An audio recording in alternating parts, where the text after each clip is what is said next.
পিসি ভাইপো ভয়ে ঘরে ঢুকে গেছে, আর আপনাদের সাউন্ড নেই। কালীঘাটের কাকু ভাইপোর দেখা নাই রে, দেখা নাই। হত্যার করে কাঁপছে গোটা ব্যানার্জি ফ্যামিলি। চোর, এই তো সুযোগ, আপনারা নামুন মাঠে ভয় কাটিয়ে। সময় হয়ে গেছে।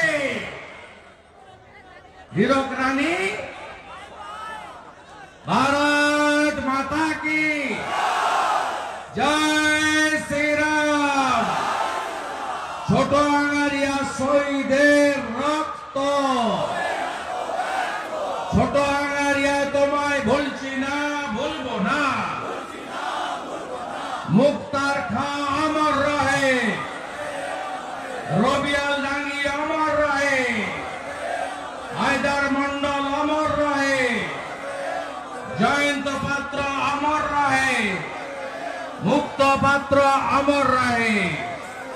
জয় শ্রীরাম। আমার তরুণ প্রজন্মের ভাইরা, বন্ধুরা, আপনাদের জেনে রাখা দরকার আছে, 98-তে তৃণমূল প্রতিষ্ঠার পরে মমতা ব্যানার্জি যখন রাস্তায় ফেউ ফেউ করে ঘুরছিল, তাকে যখন কংগ্রেস লাথি মেরে তাড়িয়ে দিয়েছিল, তখন আশ্রয় যারা দিয়েছিল তার নাম হলো ভারতরত্ন অটল বিহারী বাজপেয়ী এবং ভারতীয় জনতা পার্টি। 98 সালের ফেব্রুয়ারি মাসে পঞ্চায়েতের নির্বাচনে তৃণমূল এবং বিজেপি একসঙ্গে এই এলাকায় লড়েছিল।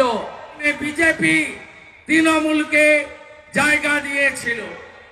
আজকে বড় বড় কথা বলে বিজেপি সাম্প্রদায়িক দল, প্রধানমন্ত্রীর কোমরে দড়ি পড়াবে, বড় বড় কথা বলে। সেদিন বিজেপি না থাকলে এই মহিলার নেতৃত্বে চোরেদের পার্টিকে রাস্তায় কেউ বেরোতে দেখতে পারতেন না।